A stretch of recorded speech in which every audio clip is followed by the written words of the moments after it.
উল্লেখ কৰিছে যে বিভিন্ন সমস্যা বিপদ বিঘিনি দুৰ্যোগৰ মাজতো সেই সদাগৰজনে যিদৰে সেই হাবিৰ মাজত এটা সুন্দৰ জলাশয় অৰ্থাৎ সৰোবৰ দেখিছিল, তাত ৰাজহাঁহবোৰে নিজা নিজা মনেৰে বিচৰণ কৰি ফুৰিছিল। এটা দৃশ্য অতি সুন্দৰভাৱে ভাগৱতত বৰ্ণনা আছে, শাস্ত্ৰবোৰত দিছে যে বৈকুণ্ঠতো বিশাল সৰোবৰ এটাত ৰাজহাঁহবোৰ চৰি ফুৰে। বোলে শাস্ত্ৰ পঢ়াবিলাকে পাব। সেই ৰাজহাঁহটো কিয় চৰি আছিল মই জনা নাছিলোঁ, পিছত মই দেখিছোঁ প্ৰভু ভগৱন্তই যেতিয়া ভকত এজনক নিবলৈ পাৰিষদক পঠায়, সেই যিখন ৰথ আহে ৰাজহংসযুক্ত ৰথ, এনেকুৱাও হ'ব পাৰে নেকি? তাত থকা ৰাজহাঁহে হয়তো ধুনীয়াকৈ ৰথখন বৈ আহিছে, হ'ব পাৰে। তাত লিখিছে, বহুত জাগা লিখিছে। ইয়াত লিখিছে যে সৰুবৰে দেখে পাছে ৰাজহংস ছয়, তাৰ পাকে বাণিজ আৰু চাপিবে সুজয়। সুন্দৰ পানী এখনত পানী কিছুত যেতিয়া ৰাজহাঁহ চৰি থাকে, সিহঁতৰ শব্দবিলাক, সিহঁতৰ চৰণ পদ্ধতি, ভৰিবোৰ ধুনীয়াকৈ পানীত মাৰি থাকে, চাবলৈ দৃশ্যটো বৰ সুন্দৰ হৈ পৰে। কিন্তু সেই ৰাজহাঁহবোৰে লগ দিয়া নাছিল এই সদাগৰজনক, মৰীচিকাৰ নিচিনা হৈ আছে। অৱশেষত সেই ৰাজহংসবিলাকৰ পৰা বিচ্ছেদ হোৱাৰ পিছত সিংহৰ ধ্বনি শুনি ভয় খাই গৈছে যে সিংহ এটাই যেতিয়া গুজৰণি মাৰে, হাবিত থকা বহু জীৱ জন্তুৱে ভয় কৰে। আৰু এজন ব্যক্তিয়ে কৰ্মব্যস্ততাৰ মাজত বহুদিন ব্যস্ত হৈ আছে যে 30-40 বছৰ সংসাৰৰ বোজা কঢ়িয়াওঁতে গমেই নাপায়। সংসাৰ পাতিলে, ল'ৰা ছোৱালী জন্ম হ'ল, পঢ়াব লাগে, খুব কঠোৰ পৰিশ্ৰম কৰি আছে। 60 বছৰ বয়সত এদিন ভালকে আইনাখন চাওঁতে তেওঁ চক খাই গ'ল। চুলিবোৰ দেখোন বগা হৈ গ'ল, ছালবোৰ খুতুৰা খুতুৰি পৰি গ'ল, চকুৰ তলত কলা সাজ আহি গ'ল, বল শক্তি কমি গ'ল। ভয় খাই যাব যে মোৰ এই পৃথিৱীত আৰু বেছি দিন থাকিব সময় নাই। ভাগৱতলৈ নহা অধিকাংশ মানুহ তেনেকুৱাই। জয় কৃষ্ণ। ভাগৱতলৈ অহা ব্যক্তিসকলে মৃত্যুৰ পৰা কিছু দূৰ হৈ যায়, গম পাইছে? এতিয়া এখন ভাগৱত শেষ নকৰালৈ বহুজনে জীৱন এৰিবলৈ পণ লোৱা নাই, গম পাইছে? মোক বহুকেইজনে জনাইছে, প্ৰভু ভাগৱত শেষ কৰিহে কিন্তু যাম দেই। তাৰমানে চাওক, এখন ভাগৱত শেষ হ'বলৈ বহুদিন আছে, এতিয়াও 2 ঘণ্টা 2টা পাতো নাযায়। তাকো দেওবাৰে মাহটোত 4টা দিন, 8 দিন লাগিব। যিমান দীঘল হ'ব ভালে হ'ব দেখোন আমাৰে। জয় কৃষ্ণ। আৰু যদি ভাগৱত ধৰ্ম আপুনি ভালদৰে পালন কৰে, আপোনাৰ বয়সে আপোনাক আগুৱাই নিব নোৱাৰে। আপুনি একে জেগাত স্থিৰ হৈ যাব। আৰু কেইটামান ফৰ্মুলা আছে, কৰিলে আপুনি পুনৰ নতুনকে আমাৰ প্ৰভুজনৰ নিচিনা হ'ব, তৰুণৰ নিচিনা হ'ব। জয় তৰুণ মানে যুৱক। চাব পাৰে প্ৰায়বোৰ ভকতৰ হনুবিলাক উজ্জ্বল হৈ যায়, ড্ৰেছনিং এটা কৰে, একদম ধুনীয়া গাল চাল ফুলি থাকে, মনৰ প্ৰফুল্লতা হৈ থাকে। মৃত্যু হৈ নাথাকে নহয়, ৰোগবোৰ নিৰাময় হয়। কিহৰ বাবে? তেওঁ খাদ্যটো বিচাৰ কৰিব আৰম্ভ কৰে, যিকোনো খাদ্য নাখায়। আপুনি ভাবিছে নেকি বাহিৰৰ জগতখনৰ খাদ্যবোৰ খাই মানুহ ভালকে থাকিব? আপুনি জিভাৰ জুতিত গৈ যিখন হোটেলতে চিংৰাটো খাইছে, কেইদিনৰ তেলত বনাইছে হিচাপ নাই।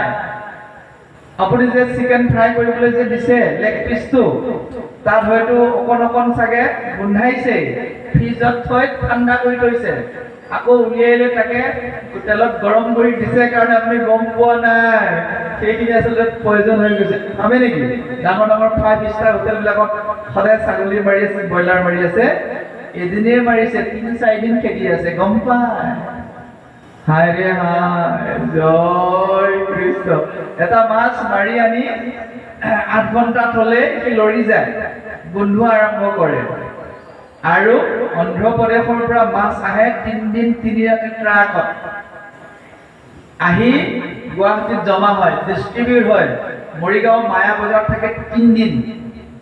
আৰু আপোনাৰ ছোৱালীজনীৰ কাৰণে মাছ বুক কৰিছে, 2 দিন গাড়ী বন্ধ আছে, কিবা বন্ধ, আল্টিমেটলি সেইখিনি মাছ ৰাখি আছে বৰফত দি সেই মাছটো 9 নম্বৰ 10 নম্বৰ দিন হৈছে, তাকে আপুনি নিজেও খাইছে, ছোৱালীৰ বিয়াত ভালকে খুৱাইছে, একো ধৰ্ম হোৱা নাই। জয় কৃষ্ণ।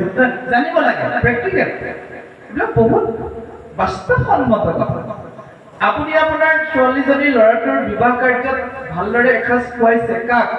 শহীদবিলাক, যাক আপুনি ভাল পায়, যাকে তাকে আপুনি চিঠিখন দিয়া নাই, নিমন্ত্ৰণ কৰা নাই, সেই ভাল লগা মানুহখিনিক আপুনি বিষাক্ত খাদ্য খুৱাইছে, আপুনি ধৰ্ম কাম কৰিছে। তাতো কৈছে নিৰামিষ খুৱাই দিলেও গৰম গৰম ভাতকেইটাচোন যথেষ্ট ভাল হ'ব। চাব গ'লে বহুত মানুহকতো সুধিছে মাছ চালানী নে কি সুধিছে, চিকেন ব্ৰইলাৰ নে সুধিছে, যদিহে লোকেল নহয় ব্ৰইলাৰ হয় নাখায়, ভাজি অকণমান লৈ দাইল অকণমান দি খায় দেখা পাইছো, আৰু লগত থকা মিঠাই চিঠাই খাই বিয়া ঘৰৰ পৰা উঠি দিয়ে। কাৰণ চালানী মাছ তেওঁ খালে পেটত গেছ আছে, ৰাতি গৈ শুব নোৱাৰিব, বহুত সমস্যা আছে। আপুনি ধুনীয়াকে বনাইছিল, হয় খৰচ কৰিছে, পদ্ধতিবিলাক চাওক। আমাৰ ভোজন পৰ্বটোত খেলি মেলি হৈ আহিছে কাৰণে, আৰু জিভা পাতেওতো কম সহযোগ কৰে, এই পাতেতো কম বস্তু নহয়। জয় কৃষ্ণ। নাখাওঁ বুলিয়ে থকা যায়, দে হ'ব আজিতো চলি যাওক, তেনেকে কিমান মানুহ বিপদ পৰে। তাকেই উল্লেখ কৰিছে যে এজন অভক্ত ব্যক্তিয়ে খাদ্য ব্যভিচাৰৰ বিষয়ে নাজানে। আমাক আগত দিয়াৰ লগে লগেই সুধো, সিদিনা আইগৰাকীয়ে কিবা এটা বস্তু দিছে, মই কৈছো এইটো বস্তু এনেকুৱা তেনেকুৱা। তাৰ কাৰণ দেখা চাওক, আপুনি বিচাৰ নকৰিলে গমেই নাপাব তাত যে অখাদ্যৰ গুণ সোমাই আছে। বিচাৰ কৰিবলৈ শিকক। আজি শাস্ত্ৰীয় সিদ্ধান্ত যিহেতু উপনিষদত দিয়া আছে, উপনিষদৰ যুগ কোনটো?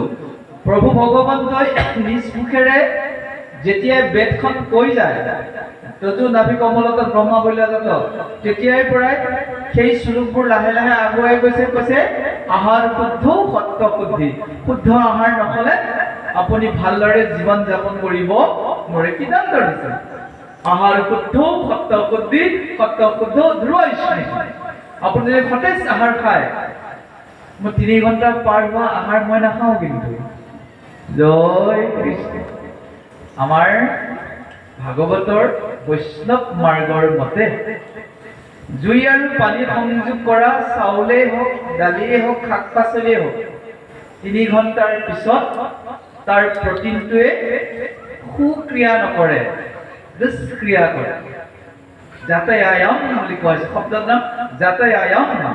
3 ঘণ্টাৰ পিছত অগ্নি দেৱতা, জল দেৱতা তাত বিষাক্ত আৰম্ভ হ'বলৈ আৰম্ভ কৰে। সেইকাৰণে 3 ঘণ্টা পাৰ হৈ যোৱা খাদ্য আমি সাধাৰণতে গ্ৰহণ নকৰোঁ।